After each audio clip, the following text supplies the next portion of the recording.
말씀해 주신 대로 지금 이제 우리가 진화 과정에서 우리가 이 볼록 렌즈의 이런 수정체 이러이러한 구조를 갖고 있는 눈을 가졌기 때문에 우리가 그 파장, 빛의 파장이 오면은 어느 한정된 범위 내에서 파동이 오면은 파장이 짧은 쪽은 보라색 그러그러하게 보라색으로 인지하고 파장이 긴 쪽은 빨간색으로 인지하고 빨간색과 보라색 그 이외에는 우리가 인지를 못하고 그 안에 있는 것들은 이러한 구조 때문에 눈의 구조 때문에 그러니까 우리가 진화 과정에서 얻은 이런 눈 구조 때문에 이러한 색깔로 인지를 한다.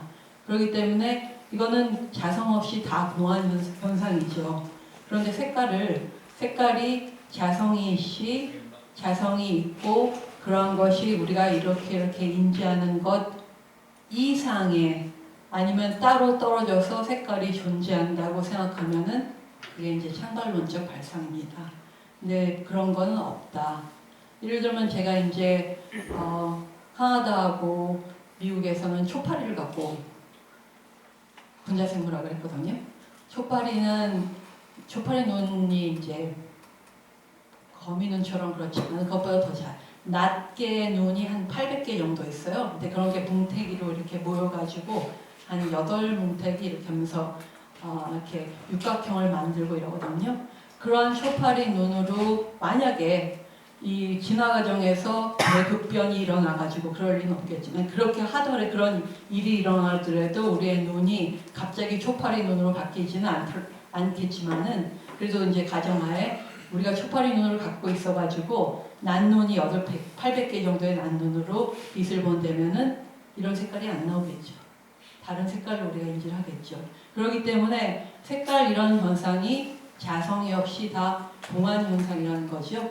그런데 이런 색깔이 있어서 난 저 색깔을 갖고 다닐 거야. 왜냐하면 저거는 본성을 갖고 실제하기 때문에 이러면 이제 상발적인 발상이라는 거죠. 그런 거는 없다. 이게 이제 부처님 말씀이고 그 다음에 서양 철학에서도 그런 논지는 좀 수준 낮은 논지가 된다. 뭐 이런 말씀을 드리고 싶습니다. 자, 그 다음에 집합체가 허구인데 우리가 이제 제일 처음에 전차와 나가르주나의 중성에서도 집합체는 쓸모없다고 했기 때문에 집합체가 허구인데 집합체가 갖고 있는 속성을 못하라 생각하냐 그것도 허구일 텐데 더 나아가 집합체가 또 집합체를 만들면 그거조차 허구인데 뭐 얘기할 필요 없다 그냥 끝 그렇게 이제 말씀 생각하셔도 되는데 끝이라고 그러면 안 되죠. 철학에서 이제 잘 이제 분석을 해봐야 되니까 그래서 집합체가 새로운 집합체로 이제 변화할 때 예를 들면은 우유를 막 끓여가지고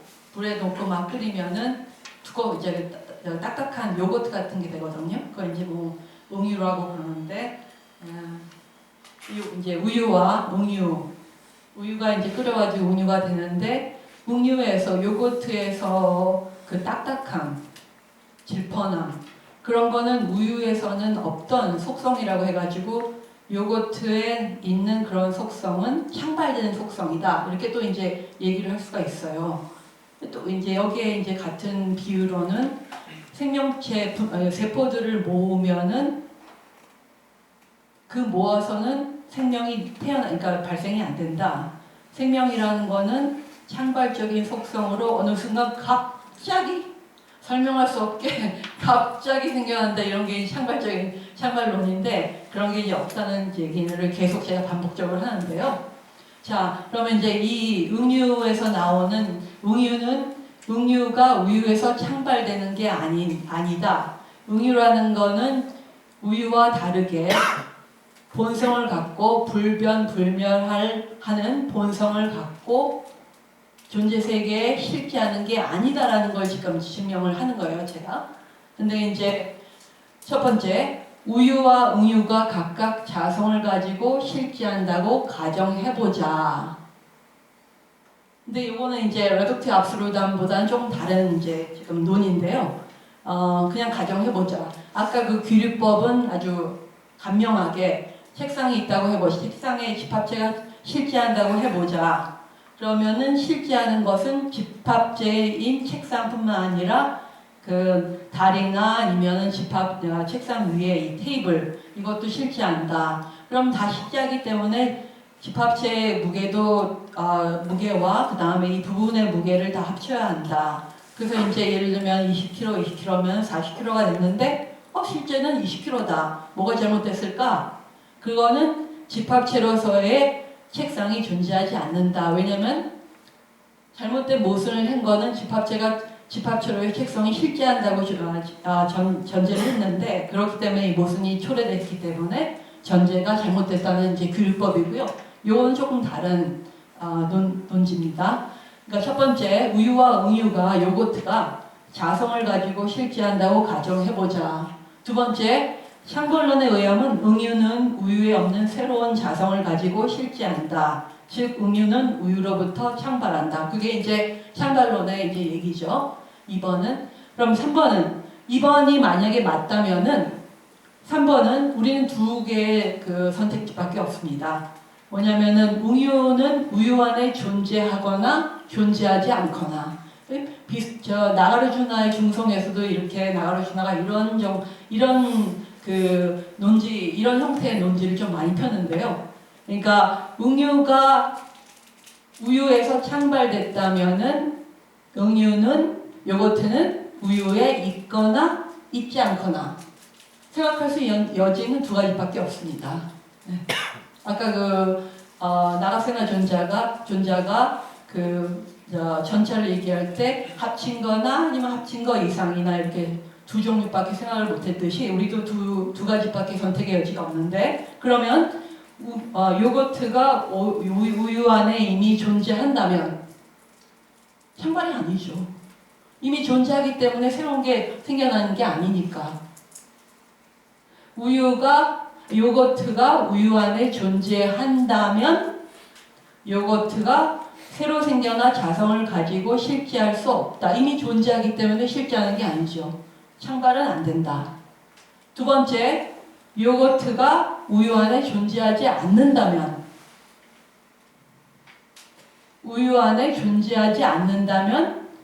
왜 요거트가 우유에서만 나오고 나무나 불이나 뭐 이런 데서는 왜 나오지 않는지 설명할 수가 없어요. 따라서 창발론은 안 된다. 불가능하다. 요거트가 우유 안에 있어도 창발론은 안 되고 요거트가 우유 안에 없어도 창발론은 안 되고 창발론은 시작부터 안 되는 이론이라는 걸 이제 말씀드리고 싶었습니다. 질문 있으세요? 네.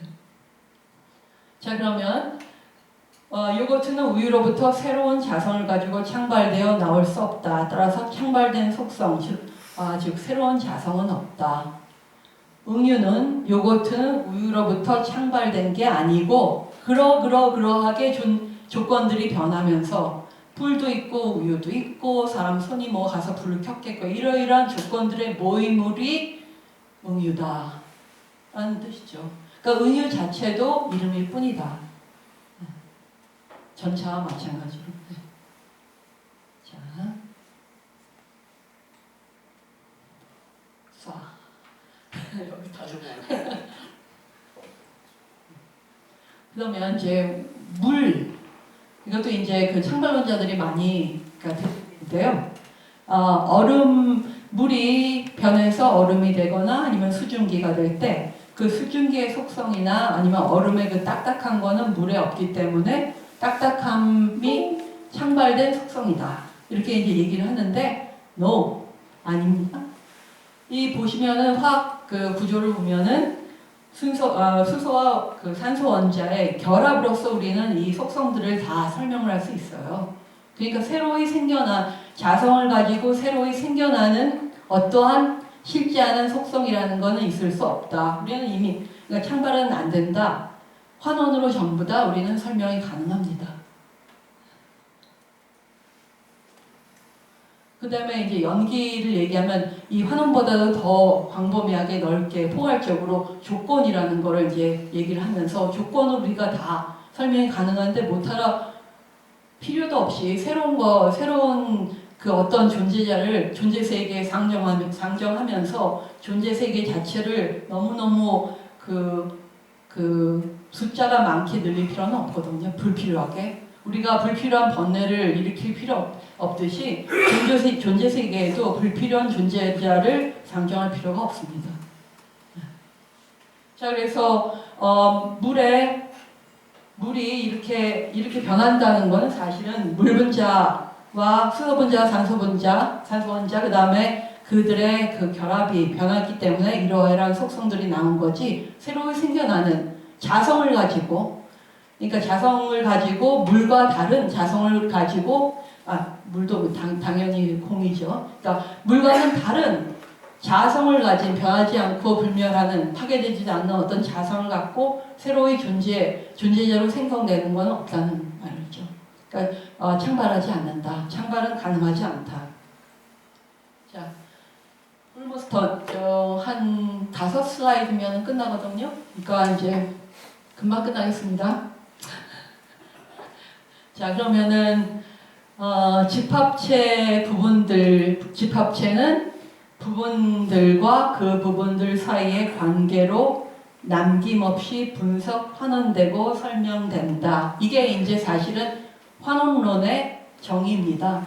한국에서는 특히 이제 불교계에서는 환원론을 어떻게 피해야 되는, 그 터부 시대는 피해야 되고, 찐짜게 그렇게 밑에서 이렇게 막 분석하고 그래가지고 말이 되겠습니까? 뭐 이러면서 그런 얘기는 하지 마세요. 뭐 이렇게 하는 째째한 그런 얘기로 하고 있는 것 같은데, 사실은 그런 환원론이 진정한 환원론이 아니에요. 그러니까 불교에서 생각하는 환원론은 오에서 생겨난 환원론입니다. 그러니까 진짜로 철학에서 얘기하는 환원론이라는 것은 리덕셔니즘, 그 개개의 개체뿐만 아니라 개체들의 관계의 합이라는 개체와 개체들과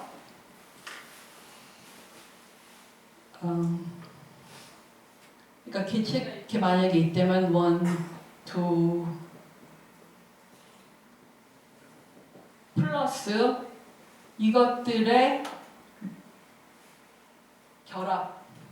결합들의 합으로 이러한 기저로, 이러한 바탕으로 다 설명되고 분석된다는 것이 환원론입니다. 환원론이라는 것은 예를 들면은 개미의 초파리의 눈을 초파리의 800개의 난눈과 그 난눈 사이의 관계로 환원된다는 거지, 초파리의 눈 하나가 800개 중에 하나의 난눈으로 환원된다는 뜻이 아니에요.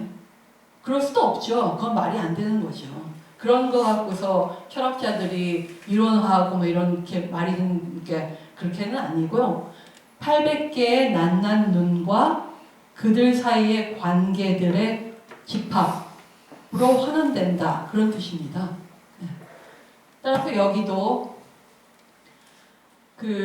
예를 들면은 이제 다이아몬드하고 흑연, 옛날에 이제 몽땅 연필하고 흑연인데, 이 다이아몬드의 그 단단함과 흑연의 잘 부러지는 이런 것들은 이 다이아몬드를 구성하고 있는 탄소 원자와는 별개로 우리가 설명할 수 없는 새로운 것이 생겨난다. 그렇기 때문에 다이아몬드의 단단함은 창발적인 속성이다. 이렇게 이제 얘기를 하거든요.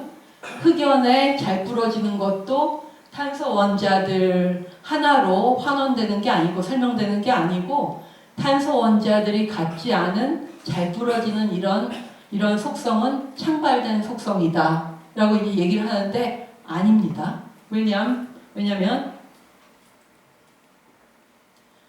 요건 말고요.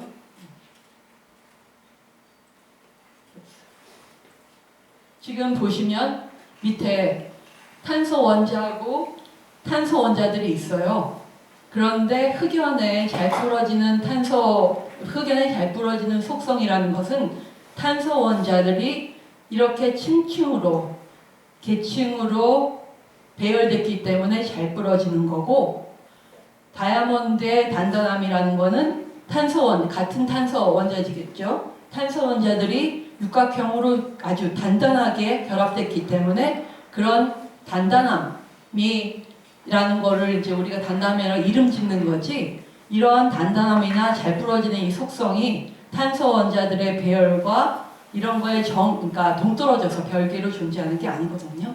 그러니까 다이아몬드의 이 단단함, 흑연의 잘 부러짐은 탄소 원자들의 개개인의 그 탄소 원자들의 집합과 탄소 원자들이 특별하게 결합되어 있는 양상으로 전부 환원되고 설명되고 나중에는 예측까지 할 수 있습니다. 이게 화학입니다. 그 다음에 아침에도 또 이제 말씀하셨는데 이제 얘를 뺏겼는데 아침에 제 얘를 뺏겼는데 이제 토네이도 회오리바람이요. 회오리바람이 이 디브리스 안 가르쳐주죠. 먼지 입자들, 산소 입자들의 집합과 그러한 관계들과는 동떨어진 어떤 본성을 갖고 있는 회오리로, 태풍으로 존재한다라는 게 이제 창발론자들의 이제 창발론을 따지면 그렇게 얘기를 할 수 있는데요. 아닙니다. 왜냐하면 이러하게 이렇게 자세히 이걸 이제 고리 디테일이라고 하는데요. 아주 세밀하게 얘기를 하자면은 제가 충분히 얘기를 할 수 있죠. 근데 이제 딱 그림을 보시면은 저러저러한 운동과 먼지 분자들과 다른 분자들이 모인 자체, 그다음 운동력, 그것도 다 이제 설명할 수 있으니까요. 이런 걸로 전부 환원되고 설명될 수 있다. 그래서 회오리나 아니면 토네이도, 허리케인 이런 거는 자성을 갖고 실제로 존재하고, 그 다음에 이러이러한 분자들과는 동떨어지게 우리가 설명할 수 있는 어떤 실제는 창발적인 현상이 아니다 라고 이제 얘기를 하는 거죠. 환원된다. 네.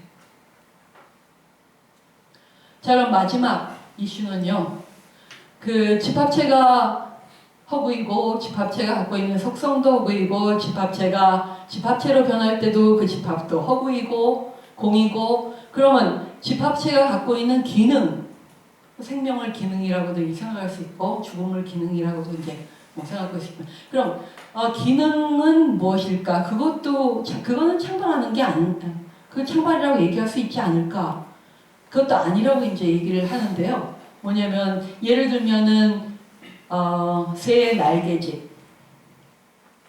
새의 날개, 이렇게 새가 날개짓을 하고, 그러니까 조금 걸어 다니다가 갑자기 소리 해가지고 날개 가잖아요. 그러니까 날개짓 하면서 날잖아요. 그럴 때 이 날개 구조를 보면은 날개짓이 나오지 않는다고 이제 얘기를 하는 거죠. 그러면 날개짓, 이런 기능은 날개의 구조와는 별도로 어떻게 창발되는 속성이 아닐까 이제 그렇게 물을 수도 있습니다. 그러나 부정의 연기의 가르침을 받아들이면은 날개의 구조, 그다음에 날개의 구조의 연결 상태, 그다음에 그러한 조건들이 모임. 예를 들면 이제 전체적으로 몸이 움직여야지 그러한 날개짓이 가능하고 이런 거. 그렇게 이제 얘기하면 거기서 이제 얘기하면 굉장히 상식적이죠. 근데 창발이 아니라는 거를 이제 한 번 더 확인하려면은 그러한 현상들은 있어요. 자성이 없이 공한 현상들은. 그런데 날개짓이라는 게 그러한 몸 전체의 기능이 있어야 되고, 그 몸 전체 날개를 지탱하는 그 구조가 있어야 되고 이러면서 거기에 바탕을 뒀지만 그거와 별도로 자성을 갖고 존재하는 날개짓, 이런 건 없다는 말씀을 드리고 싶습니다. 단지 모든 것이 공한 현상이라는 거죠. 조건들이 만나서. 이러한 이제 이해를 바탕으로 생명이란 무엇인가? 생명이란 언제가 생명의 시작이지? 언제가 끝이지? 이런 질문은 다시 한번 말씀드리지만 전부 창발적인 생명에 대한 창발적인 관점을 전제로 한 그러니까 오류인 관점으로 전제로 한 질문들이에요. 사실은 생명이라는 거는 어디가 따로 이러이러한 생리적인 현상과 조건들과는 달리 별개로 어떤 것이 자성으로 갖고 있어서 나한테 찾아오는 그런 거기 때문에 생명의 시작은 언제지? 이렇게 이제 묻게 되는 거죠. 근데 그러한 창발적 시각이 아니라면은 그런 질문할 필요도 없는 겁니다. 날개짓처럼 새롭게 자성을 갖고 이 현상과 생리현상과 따로 별개로 존재하는 게 아니라 어떠한 것은 기능을 하기 하면 죽음도 아까 말씀드렸듯이 맥박수가 현저하게 떨어지고 호흡기관이 기관이 어떻게 저하되고 이러이러한 모든 디스크립션 그러니까 표현을 빌려서 그러한 표현들의 집합 아니면 그러한 표현들을 뭉뚱그려서 우리가 그냥 죽음이라고 얘기하는 것 뿐이지 죽음이라는 게 어느 순간 갑자기 창발하는 게 아닌 듯이 생명도 마찬가지입니다. 생명이 이렇게 이러한 기능을 하기 시작하면 그래 그때 생명이라고 부르자 이렇게 이제 생각하면 되지 생명이 찾아와서 시작됐어 생명을 잃었어 이렇게 이제 그렇게 이제 진짜로 생각을 하면서 보통 사람과는 다르게 생각하면서 한다는 건 창발적 속성이죠. 예. 네, 저 사진 보면서 제가 생각이 든 건데 저희가 그 낙태를 이야기할 때 이제 어떤 순간부터 이제 고통을 느끼는 능력이 생긴다라는 표현을 이제 쓰는 걸 제가 봤거든요.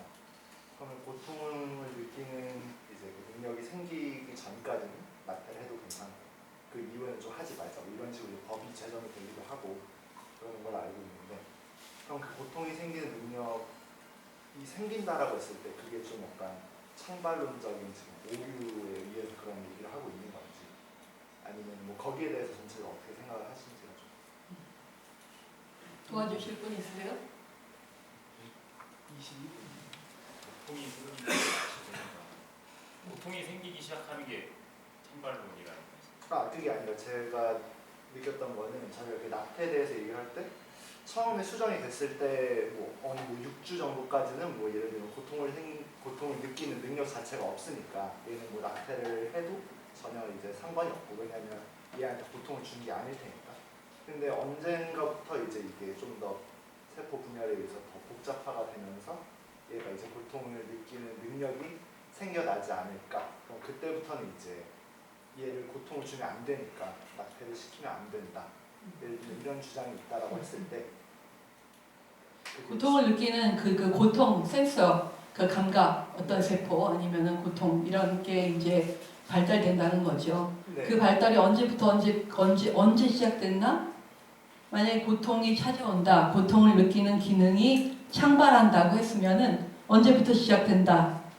근데 사실은 이 그림에서 보듯이 그러니까 세포의 분화라는 거는 일률적으로 이렇게 착착착착착 되지는 않는 겁니다. 그러니까 세포 분열할 때도 세포 한 번 분열해서 2세포 2개, 2번 분열해서 4개 되고 3번 분열 8개 이렇게 해서 이렇게 하지만은 우리가 임의적으로 공부하기 그러니까 그 아이디어를 얻기 쉽게 이렇게 했지만은 사실은 굉장히 복잡해서 이게 언제나 일률적으로 된다는 보장이 없어요. 없기 때문에 임의적으로 우리가 어떤 상태에서 만약에 고통이 시작된다고 알면은 만약 그렇게 얘기를 하겠죠.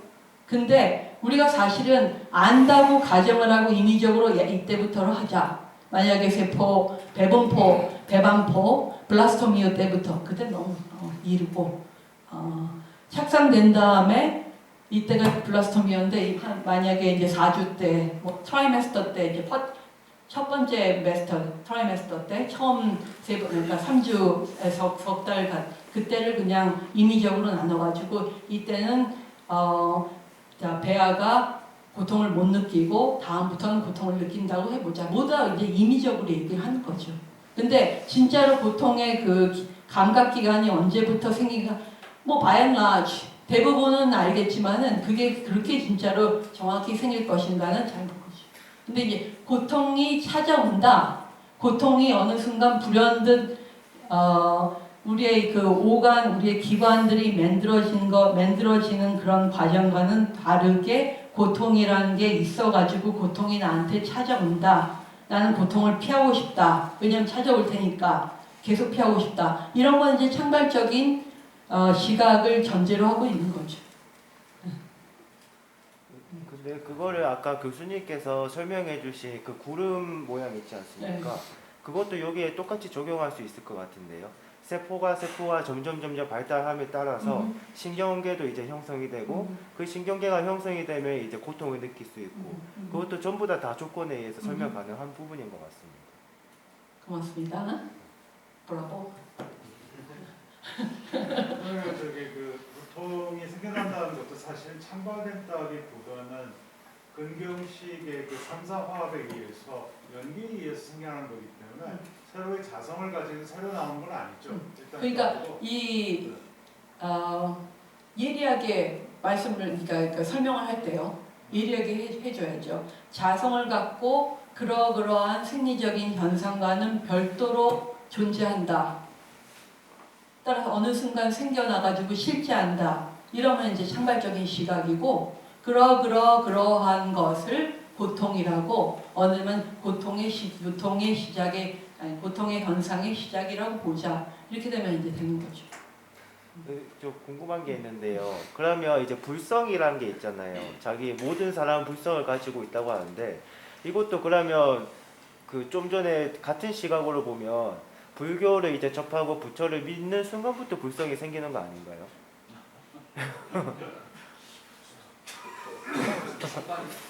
모든 사람이 있는 게 아니라 그 이제 뭔가 그때부터 이제 여기부터 이제 불교 믿는 사람을 다 불성을 가지고 있어. 뭐 그런 조건을 또 맞는 것 같은데. 그거는 견진 스님의 네. 프로젝트로 하시고 제 건 아닙니다. 계속 생각해 보세요. 감사합니다. 네. 저는 그 변진선님 좀 전에 말씀하신 그 불성이라는 말씀을 하시건데 아까 창발론이 뭐 늦게 들어와서 그동안에 제가 들은 거는 그대로 이해가 가고 교수님이 하시는 말씀이 그렇습니다. 그런데 우리 불성이란 것은 뭐 공부를 하다 보면 무자성 공이라는 자성이 없다는 이야기거든요. 그 공이라는 개념에서 그것을 확철히 이해한다면, 불성을 이해한다면 창발론은 이게 아까 저 교수님하고 맞으면 기신론에 나오는 마장론에 가까운, 망상에 가까운 그런 논적이거든요. 그래서 우리가 불자로서가 아니고 올바른 식견을 가진 사람이라면 그 불성이라는 그 자체가 곧 법이고 그것들이 자성이 없고 인연하여 지어진다는 무자성이고 그 실체 또한 공이라는 그것만 이해한다면 우리가 이런 환멸론이나 아까 말하는 환원론이나 또는 그 창궐론이나 이런 데서 우리가 애둘릴 필요도 없고 진짜 부처님의 깊은 그 가르침을 느끼면서 살아갈 수 있다고 생각합니다. 그래서 저는 네, 좋은 말씀 감사합니다. 네, 말씀하세요. 창발론을 주장하는 쪽에서는 언제부터를 생명이 창발했다고 얘기를 하는지가 궁금합니다. 뭐 수정됐을 때부터인지 아니면은 신의 피조물로서 신의 모습과 가까워졌을 때 인간의 모습을 드러냈을 때부터 창발했다고 하는지 생명이 언제부터 생명을 창발했다고 하는지 좋은 질문이세요. 네, 굉장히요. 근데 이제 창발론적 법률가라면 언제부터? 예를 들면 트라이메스터 아니면 수정 착상됐을 때부터 굉장히 임의적이죠. 임의적으로. 왜냐하면 우리가 생명이 언제부터 시작됐는지를 정의할 수가 없습니다. 왜냐하면 창발적이 아니기 때문에요. 네. 우리 다 이제 이미 어그리한 건데요. 네.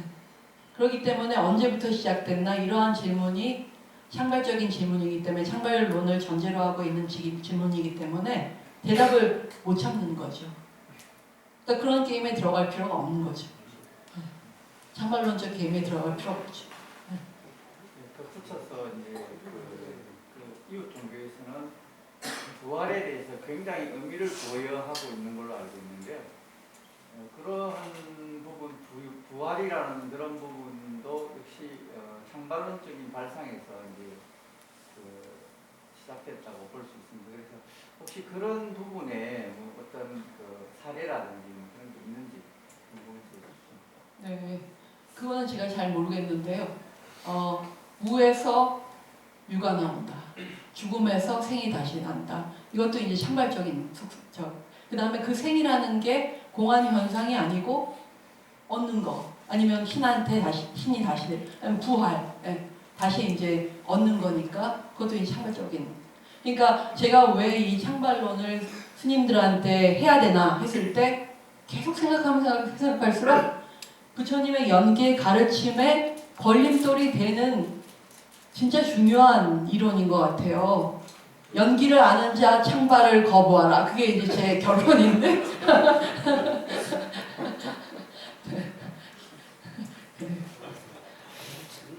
확실히 불교에서는 이제 모든 게 인과로 되어 있고 하는데 또 어찌 보면 뭐 기독교에서도 이제 강조하는 것은 자유의지라는 게 있지 않습니까?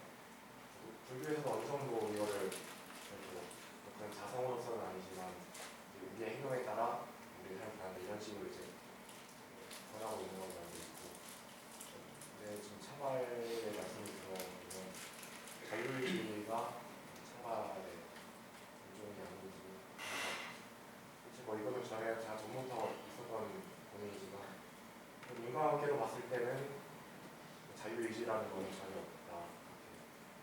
자유의지가 어떤 기능으로 만약에 재해석이 된다면은 조금 여지가 있을 것 같아요. 우리가 받아들일. 그런데 자유의지를 획득했다. 아니면 이 순간부터 내 의지가 그러니까 내가 자유의지를 발휘하겠다. 근데 사실은 저는 그 자유의지가 있다는 것 자체가 저는 굉장히 부정적이거든요. 어떻게 한번 얘기를 했었는데요. 다른 불교 교수님들이랑 만나서도 자유의지라는 게 진짜 우리한테 있나? 그 연기법으로 그 그러니까 전건에 이전에 일어났던 사건들이 다음에 일어날 사건들의 그러니까 원인과 결과로 되면서 이러한 상태에서 자유의지라는 게 진짜로 있으니까 어떻게 해석을 해야 되나? 자유의지가 만약에 그런 연기법이라는 큰 그러니까 우리가 벗어날 필요 없고 그 존재 자체지만은 존재 현상이지만 거기에서 자유의지를 어떻게 해석을 해야 되나? 얼마만큼 해석을 해야 되나? 있을 법 어느 정도? 우리가 어느 정도 해석해야지만 자유의지라고 생각하나? 잘 모르겠어요. 자유의지가 진짜로 있는지. 제가 여기 온 건 자유의지라고 할 수 없거든요. 이러이러한 조건들이 만나고 뭐 거슬러 올라가면은 홍창순 교수님을 만나고 그다음에 제가 그 공부를 하면서 무상과 연기법이 부처님이 말씀하신 바로 이거구나. 그러면서 이러이러한 전에 일어났던 사건들이 원인이 되고 지금 이렇게 결과가 되면서 이렇게 온 거거든요. 근데 여기서 내가 자유의지라는 어떤 진짜로 퓨어 여태까지의 이러이러한 과정과는 별개로 자유의지라는 게 있어가지고 내가 어느 순간 획득을 했나? 그건 아닌 것 같습니다. 먼저 팔로. 결국에는 결정론에 맞지 않나? 결정론이 그 운명론은 아닙니다. 네. 결정론이라는 거는 전에 사건이 다음에 일어날 사건을 코지하는 거지, 인과하는 거지, 이것이 다 결정하는 거 아니에요. 우리는 지금 이 순간 다음에 일어날 여러 경우수가 있어요. 여러 결혼사인데 그냥 그쪽으로 가는 것뿐이죠. 이 정도. 이 정도 가는 게 만약에 자유의지라고 하고 싶으면은 하세요. 하지만은 그거랑은 우리가 생각하는 자유의지랑은 다르니까. 제가 말씀드리고 싶은 저도 자유의지를 규정하고 있고 그래서 오히려 인과관계만으로 본다면은 결정론에 가깝고 인과론은 결정론이죠. 네. 어찌 보면 지금 현재 순간에 스탑을 했을 때 모든 조건들을 다 나열해 본다면 그 다음 조건을 이제 추출할 수 있고 네. 그 다음 조건을 모두 나열해 본다면은 네. 다음 미래를 그렇죠. 네.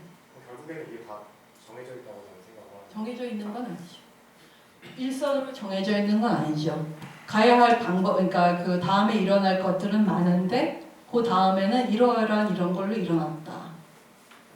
그거 관련해서 제가 이해한 바는 차준님의 질문 이해한 바는 지금 우리가 하고 있는 선택이나 결과들이 따지고 보면 그 전 조건에 기인하고 그 전 조건은 또 그 전 조건에 기인하면서 이렇게 끝까지 소급해 들어가다 보면은 결국 그 우주의 빅뱅 상태, 그러니까 빅뱅 우주의 시작 단계에서 초기값이 모든 것을 결정한다라는 그런 고전역학적인 개념으로 그렇게 느껴졌거든요. 그렇게 말씀하신 거 아닌가요? 거기까지는 예. 이게 우주의 시작할 때 그 초기값에 의해서 그런 고전 역학적인 개념으로서 그 다음 조건들이 쭉쭉 이어나간다고 한다면 그것은 결정론일 수밖에 없고 그렇지만 사실 제가 느끼기에는 양자 역학에서는 그 선택에 따라 달라지는 거고 관측에 따라 달라지는 관측에 거기 따라. 때문에 네. 그런 우리의 사고가 고전 역학식으로 그대로 사고를 한다면 결정론이 될 수밖에 없어요. 근데 그런 여지를 남겨뒀을 때 우리의 선택에 3분 남았네. 3분 남았는데 하세요. 스가닥에서 언제 한번 자유의지를 가지고 토론대회 하면서 하지 않았어요. 아마 그런 것 같은데 그래서 이게 굉장히 준비를 잘 되신 것 같은데 근데 그 자유의지하면 그 의지라는 단어가 이게 물리학의 단어가 아니라 우리 심리 현상을 설명하는 단어거든요. 근데 지금 결정론, 비결정론 얘기는 물리학에서 말하는 결정론과 비결정론과 관련이 있어요.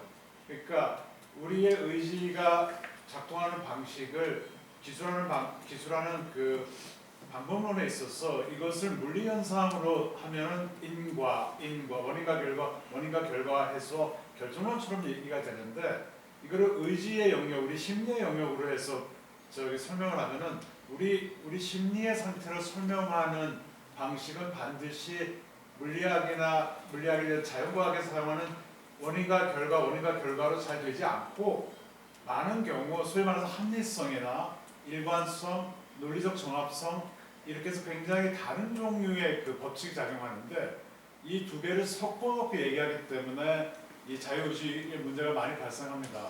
그래서 우리 이 정신현상이 일어나는 자유의지도 정신현상 일부니까 정신현상이 일어나는 과정을 자연현상에서 물리학의 현상으로 생각하고서 원인과 결과로서 보면은 이것이 결정론적으로 자유의지가 들어갈 가능성이 없는데 근데 그것이 우리가 자유의지를 설명하는 방식이 아니거든요. 대부분의 경우는 우리가 의사선택을 한다 이럴 때 이것을 물리현상을 설명하지 않고 논리적 관계를 설명을 해요. 근데 논리적 관계를 설명하는 방식 예를 들어서 의지는 목적론적인 방식을 설명을 많이 하는데 어떤 목적을 가지고 내가 이런 의지를 가지고 목적을 달성했다 그러는데 원인과 결과는 목적이 없거든요. 그냥 기계론적인 거지. 그래서 자유의지를 설명을 하는데 우리가 이 두 단계로 왔다 갔다 하는 설명을 했기 때문에 개념적인 혼란이 굉장히 많아요. 제가 이에 관련돼서는 심리철학에서 얘기를 좀 해줘야 되는데 내일 아침 한 8시 반쯤 할 겁니다. 제가 말씀드리고 싶었던 거랑 맞는 것 같아요. 우리가 한 선택과 마음이나 그런 사고 방식을 학문주의적으로 해서 그런 물질적인 설명, 물리적인 설명에 기인을 해야지만 결정론이다라는 결과가 나올 것이고 그렇기 때문에 그 외부 조건에 의해서 물질적인 조건에 의해서 결정되는 것 모든 것이 결정된다고 하면 결국에는 초기값에 다입이 결정이 돼 있다. 근데 이제 그렇게 볼 수만 없다는 거죠. 자유의지라는 자체가. 그래서 뭐 그거에 대한 조금 상대적인 설명으로 양자역 갖고 얘기하고 그런 겁니다. 너무 감사합니다. 지금 복잡하네요 지금. 근데 요거는 그냥 지금 시간이 벌써 2시 반이라서요. 슬라이드를 갖고 계시잖아요. 그 다음에 제가 말씀드릴 거는 예상을 하시죠. 복잡계에서의 아무리 변화가 그러니까 복잡계가 얘기하는 변화가 일어나는데 어느 임계점에 다다르면은 그 복잡하던 거와는 다른 질서가 생겨난다. 그러니까 창발적인 이 질서라는 게 본성을 갖고 여태까지 있는 거와는 다른 어떤 존재죠. 아니면 속성으로 생각을 하면은 그거는 잘못됐다는 겁니다. 공안 현상으로 얘기를 해야 되는데 이게 복잡가 임계점에 다다르면은 어떤 질서가 새로운 질서가 와우 새로운 질서 와 이러면 이제 창발적인 거죠. 여여한 그러한 조건이 모인 공안 현상일 뿐이다 이렇게 이제 얘기를 해야 된다는 거고. 공안 현상, 우리의 이제 삼라만상, 부처님의 무상과 지금 제가 이제 무한은 얘기를 안 했는데 왜냐하면 생명현상과 얘기를 하기 때문에 무상과 연기에 가르치는 바들이면은 모든 게 공합니다. 공안 현상. 지금 이 원 디멘전, 투 디멘전이죠. 종이에다가 그냥 그림 그렸는데 우리가 보기에는 3차원적 어떤 입체적인 구조잖아요. 우리한테 그렇게 보이는데 다 쓸모없다 하는 게 나가르주나가 얘기한 겁니다. 감사합니다.